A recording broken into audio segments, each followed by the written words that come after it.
Welcome to the SHRI video training series. My name is Lori Summers. I'm the trainer for the Iowa Cancer Registry, and these presentations cover the details for any cases diagnosed 2018 and forward. This video covers the extent of disease and treatment of the urinary tract. There are two different schemas in the SEER RSA for the urinary sites. The bladder has its own schema. The kidney, renal, pelvis schema also includes the ureter site. This presentation includes both of those schemas in the EOD. We'll start with the bladder. Always check that you're using the newest version. There's a drop down at the top of the SEER RSA page. In the top right corner, you'll see a down arrow and you can click and see that the newest version is at the bottom of the list. Currently, we're using version 1.7. Just a reminder about the EOD general coding instructions. Each section of the EOD codes also have general instructions. It's a 32-page PDF at this website.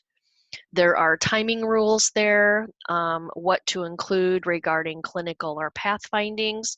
There are specific neoadjuvant therapy rules and what to do if you have discrepancies between an op report and a path report. So be sure you know where to find that information. It is helpful.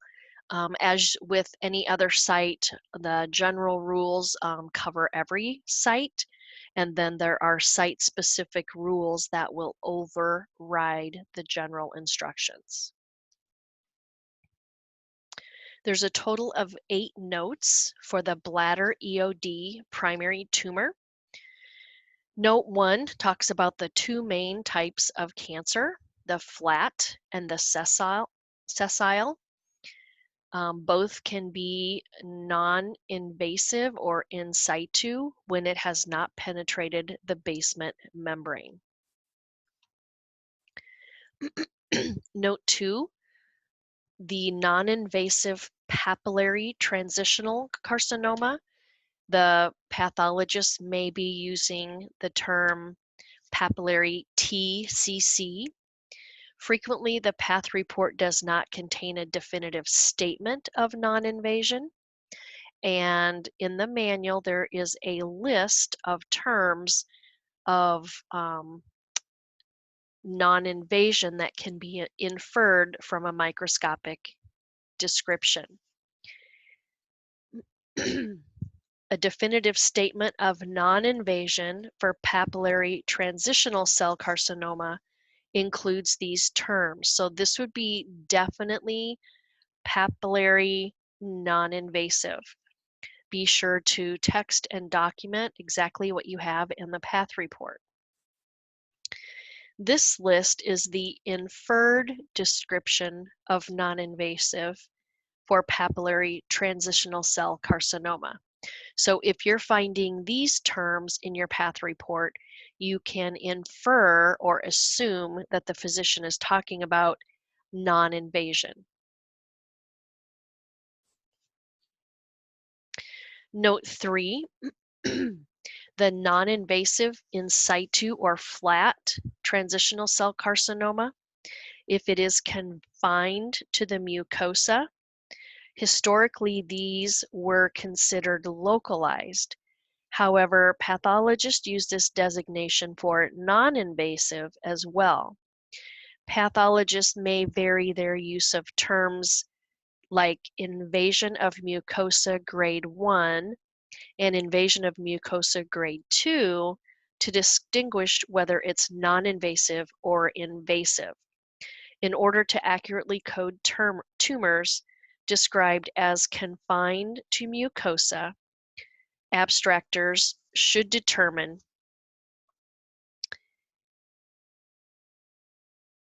that information correctly.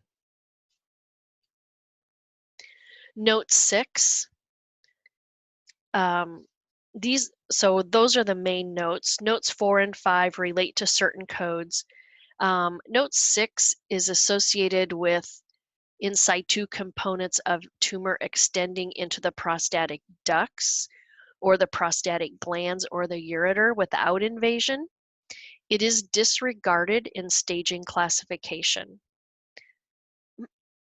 Be sure that you are looking through these notes. One reason why it's good to do a batch of all one primary site is so that you can read through these notes and get a hold of what the notes are telling you as you're staging these cases.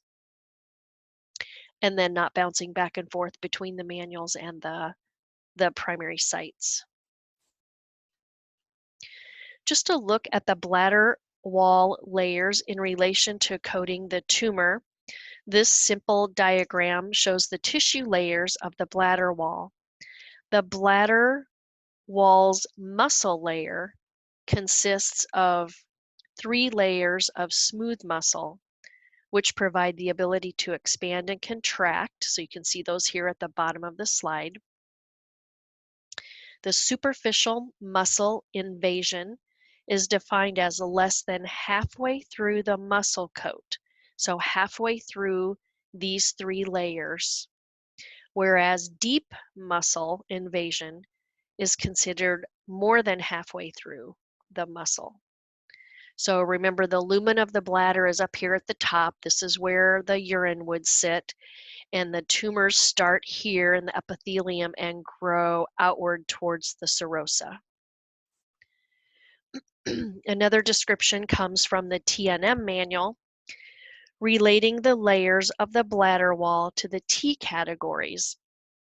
So you can see on the left-hand slide starts the TA and then goes all the way down to the right to T4, where the tumor invades the pelvic or abdominal walls. At the top is the inside of the bladder, again, where the urine sits. Layer 3 is the muscle, and layer 4 is the fat outside, outlining the bladder.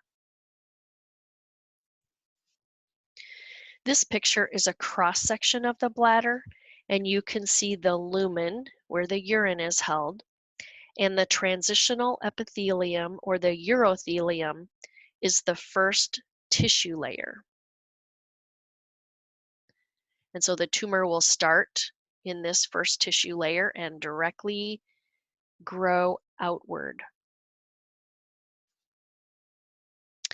Here are the codes for the EOD primary tumor. I just wanted to point out a few of these. I'm not going to go through and read all of them here, but I want to plug in the notes to the actual codes so that we can understand them better. So note 4 fits with code 000. If you have multifocal non-invasive, you will code a 000 because it's non-invasive. Note 7 fits with code 100. If you have direct invasion of the distal ureter and it is classified by the depth of the greatest invasion in the bladder or the ureter. So code 100, if the distal ureter is defined as below the iliac vessel within the pelvic brim and it is involved. Note 8 fits with code 130 when you have extension from the bladder into the subepithelial tissue of the prostatic urethra. So then you would code 130. A lot of these codes are using the terms papillary, inferred, non-invasion, mucosa, flat, sessile. So these would be terms to get familiar with when you're doing urinary cases. There are numerous more codes. We will look at these main ones with the notes. Codes 350 to 800 are the regional and distant spread of disease beyond 350. Note 5 fits in with code 300, where you have muscle invasion or deep muscle invasion. Code 300 if the only description of extension is through the full thickness of the bladder wall and you don't have a statement as to whether or not the cancer has extended into the fat. Okay, so those are the main extension codes.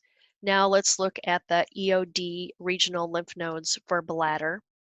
Note 1 and 2 are here. In the general instructions in the EOD manual, Rule 1B, it says if a lymph node chain is not listed in the regional nodes, code the involved nodes in METs. So if inguinal was noted to be involved, it is not listed here, and you would code it in METs for bladder. The codes are pretty simple for the regional nodes.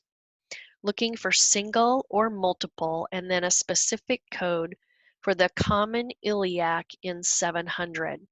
So note that code 300 and 400 exclude the common iliac, and you need to go down to code 700 if you do have a positive common iliac node. Listed here and shown boxed and circled in the red are the regional lymph nodes of the bladder. Regional nodes include bilateral and contralateral involvement of named nodes here. Note the common iliac lymph node is considered the secondary drainage and why those go into code 700.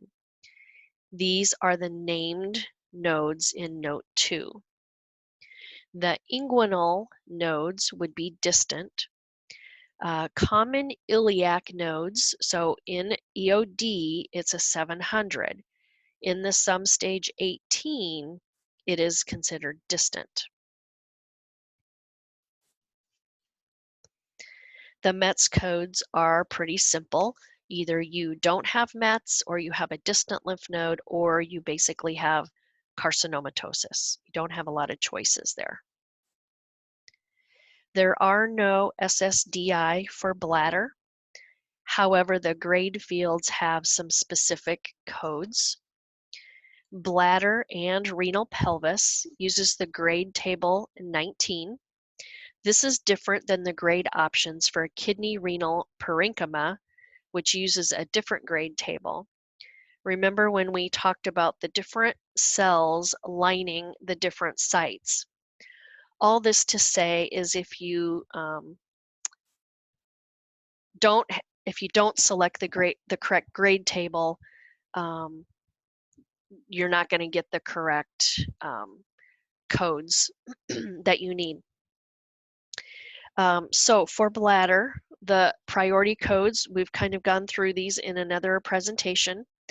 The urothelial cancers, which would be at the bottom, use codes L, H, and 9. If all you have is a G1, G2, or G3 with a urothelial cancer, you're going to code a 9. For the adenocarcinoma and the squamous carcinoma, up at the top, you will use a grade G1, 2, or 3. If all you have is a low grade or a high grade in an adenocarcinoma or a squamous, then you will code 9. Also note that undifferentiated and anaplastic are included in the G3 or the poorly differentiated code. Remember that the grade clinical cannot be blank. Assign the highest grade from the primary tumor during the clinical time frame. And there's our note about the priority order for the codes based on the histology. Note 5, for bladder, a TURB qualifies for a clinical grade only. So even though you will code this as a surgery, in site-specific surgery, it is not considered a resection. So the grade has to be coded in the clinical grade field. If there's only one grade and you don't know if it's clinical or path, assume that it's clinical and code the path grade a 9. For grade pathological, this cannot be blank. Assign the highest grade from the primary tumor. If there is a resected specimen and the clinical grade is higher than the pathologic grade, you can bring the clinical grade into the grade pathological field.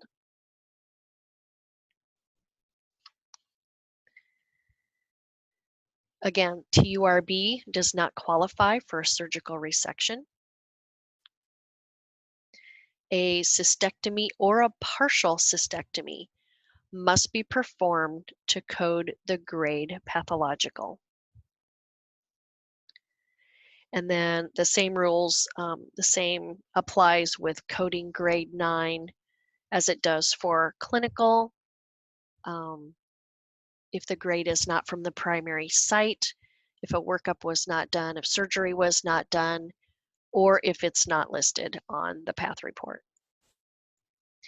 Grade post-therapy, leave these blank if there's no neoadjuvant therapy.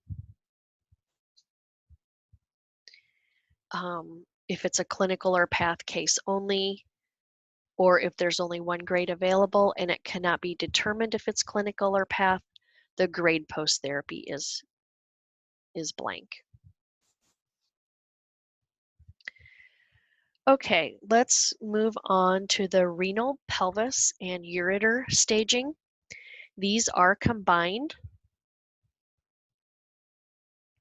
in one schema, the kidney, renal, pelvis on the SEER RSA. Here's the notes for the EOD primary tumor. Both of these sites, we'll just kind of go over these together because they're in the same schema as you pull these up. Note 1, in case of multifocal or non-invasive and in situ tumors, you will code 050. Tumors involving both the renal pelvis and the ureter is classified by which has the greatest invasion in either of the organs. And then direct invasion of the bladder by a ureteral tumor is classified by the depth of the greatest invasion of the bladder or the ureter. Here are the codes for the EOD primary tumor. Remember we talked about the papillary and flat in the bladder schema. Notice that codes 000 and 050 also pertain to those terms in this schema. Code 400 and beyond go into great detail of extension. Most of the time, you're probably going to have something that is from 000 to 300. If you're having a hard time deciding with the extension and what you have, start at the bottom and start ruling out what you know to be true from the bottom up. And a lot of times you will get to the correct code from the bottom and by ruling out what you don't have. The EOD regional nodes, there's 2 notes. Code only the regional nodes and the nodes NOS in this field. Any distant nodes are coded in the EOD METs. Remember that regional nodes include bilateral and contralateral involvement of named nodes. There's a helpful list above the codes of the regional nodes included in the schema under Note 2. So these are considered EOD regional nodes for kidney, renal, pelvis, and ureter. The METS codes are pretty simple. They're actually the same as what they were for bladder, and there's no notes. Looking again at the grade table, so this is the same grade table as what is used for bladder, grade table 19. We have the same notes as far as the histology, so be sure you're referring to the notes and don't just grab a high grade or low grade for an adenocarcinoma or a squamous, and vice versa. Don't grab a well diff for a urothelial cancer. These can only be used for certain histologies. Okay, let's focus just a little bit on staging and talk, now that we're done with staging, and talk about the workup and treatment of the urinary tract cancers. This list of signs and symptoms of bladder cancer, the most common would be gross hematuria, and it is usually the first sign in about 70 to 75% of the patients. Microscopic hematuria is present in more cases, but obviously we're not able to see that by the naked eye.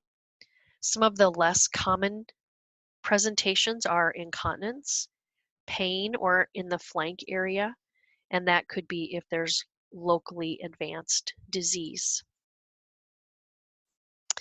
So for workup, these are the kinds of tests that are probably going to be done. Looking for this information in like diagnostic imaging or outpatient procedures. Sometimes these are done in physicians' offices if they have a urology office that does a cystoscopy in the office. Otherwise, IVP and the x-rays would be imaging.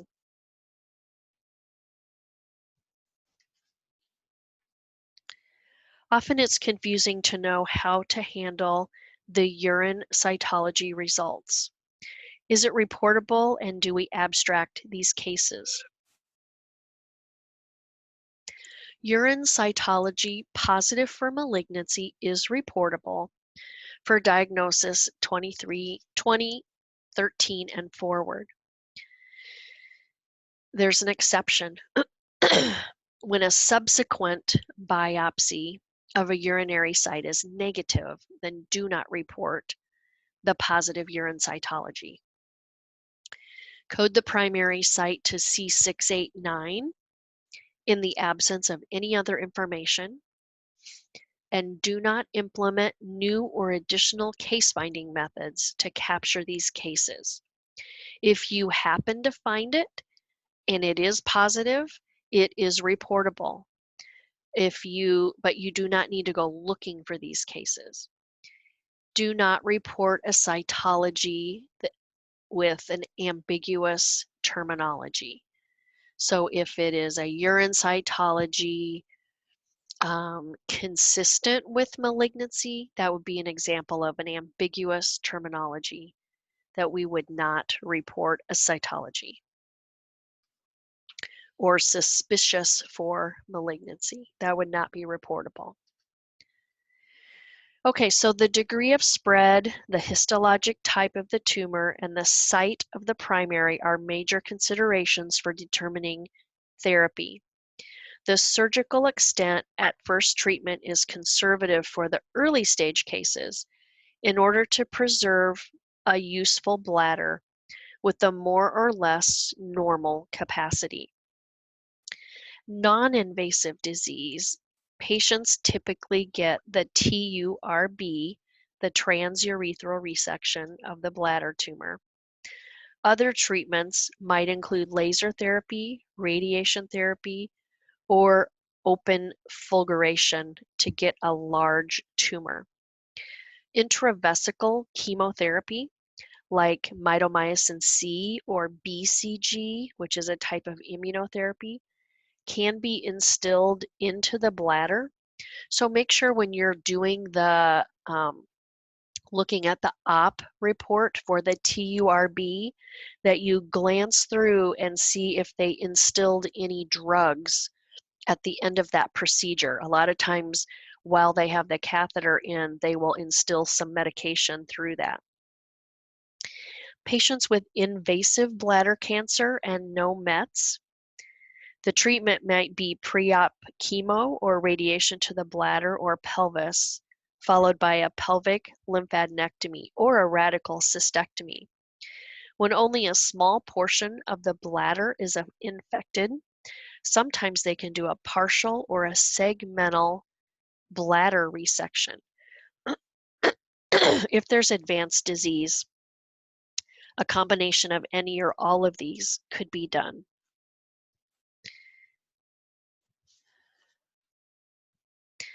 So the TURB is probably the most common, using the scope into the bladder.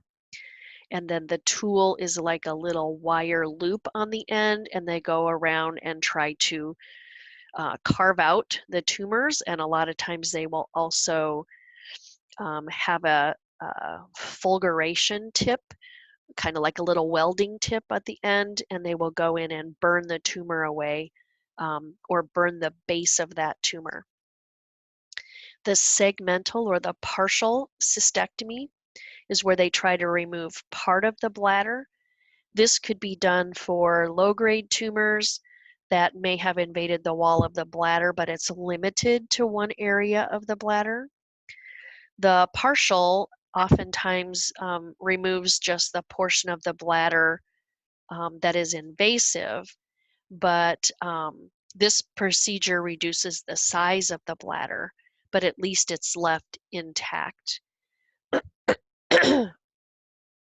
There is a way to create a new bladder.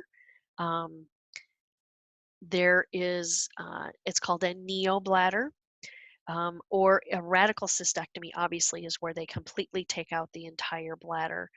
And an incision is made in the abdomen, and then the person wears a bag to collect the urine on the outside of their abdomen. So here are the surgery codes. They are in Appendix C or in the store manual.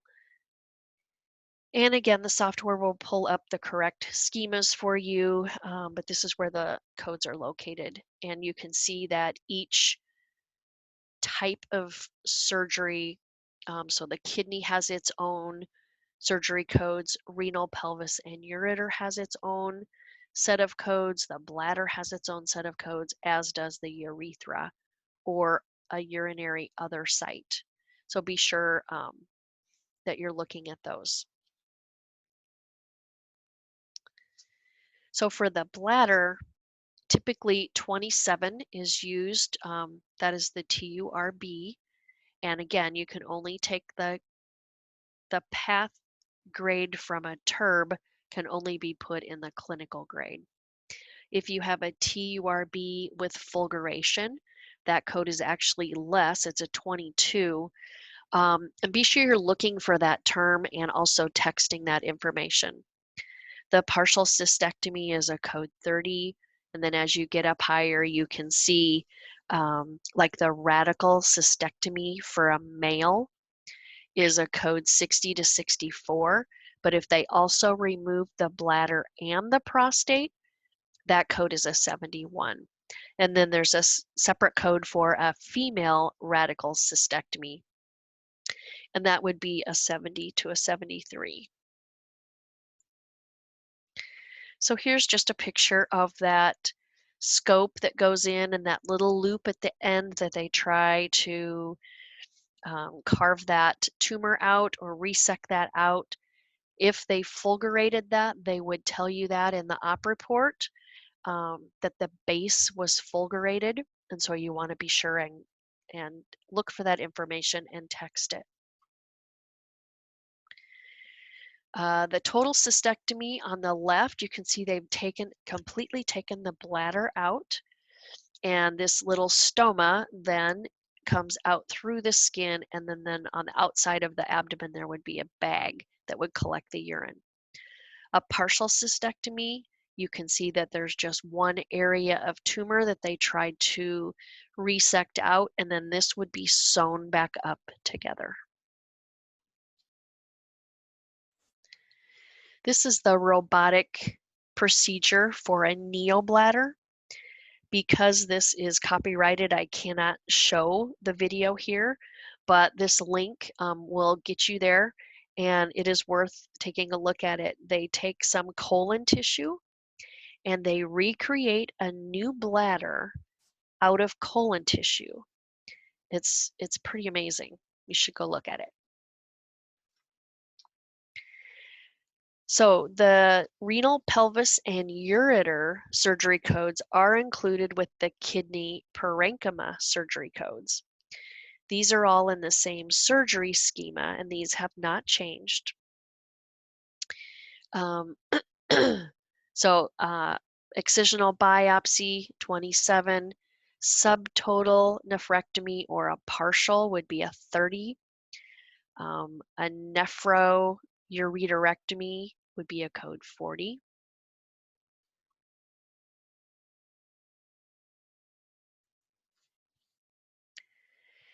Okay, as you know, texting is very important when you're looking through the charts and trying to glean out and summarize the best information you can so that when you code your case from your text, you are being concise and clear and telling us what caused you to code it the way you did.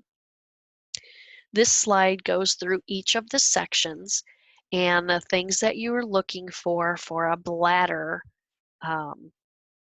text. And then the other thing is make sure you're putting this information in the correct location.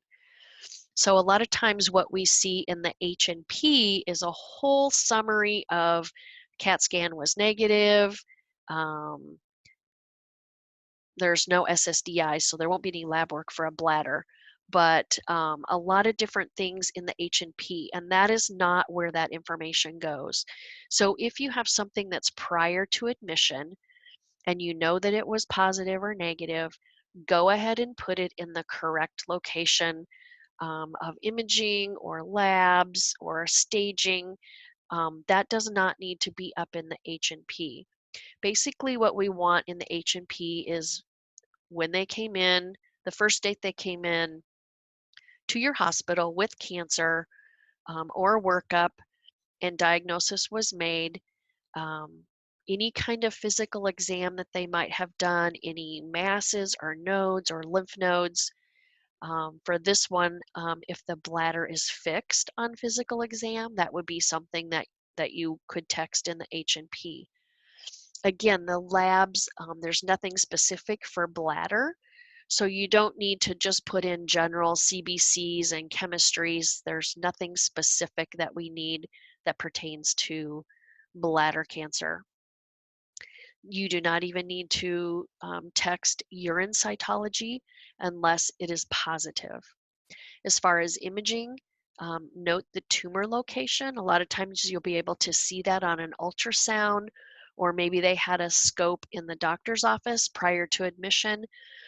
That will give good information on where that tumor is in the bladder. Also note negative findings if they have a CAT scan or MRI or a PET scan. If that's negative, that's helpful. As far as the scopes, anything exploratory, again, the dates, and then if they're giving you the size of the tumor, the location or the appearance of the lesions in the bladder, and then look for those drugs that might have been instilled during that procedure. For surgery, again, the dates, and then give us what was done, what the impression is. A lot of times they'll go in and give you like what else was looked at or identified during surgery, and that is helpful also. With pathology, of course, your dates, all of the procedures up above. If you have a scope, you probably are going to have a path report for that scope. If you have a surgery, you're probably going to have a path report for that surgery. So try to match those up chronologically. And as far as the path report goes, final diagnosis, look for invasion. You're probably not going to get tumor size from biopsies, from the bladder biopsies. The best size is from observation on a scope. The cystectomy with or without lymph nodes, obviously you're looking again for extension. and anything else that was examined. And the discharge summary is the best place to put a final diagnosis or any future plans for treatment or follow-up, and then the last date that they were seen at your hospital and their cancer status. I just included this slide just to give you some tips as you're texting, and this goes for all sites, the best texting practices. Remember, don't duplicate the same information in different fields. Make sure you're dating each field and that each field is chronological. So if you have 3 imaging procedures, put them in chronological order. If you're giving us a TNM, please tell us that it was by a physician or rad-onc or med-onc. If we know it was TNM by a physician, we can use that to verify certain codes. Remember to text negative findings as well as positive. Avoid excessive abbreviations. Remember, you're doing a brief summary. We don't need to know the whole story. Make sure you proofread your text as you go back and code from your text, and avoid symbols. Um, a, a lot of keystrokes are wasted using symbols and parentheses and negative and plus marks when you could simply type out a negative or positive, NEG or POS. So those are just some ideas.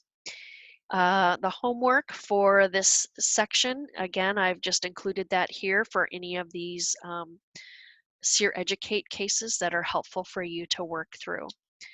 If you have any questions, please feel free to email me. Thank you.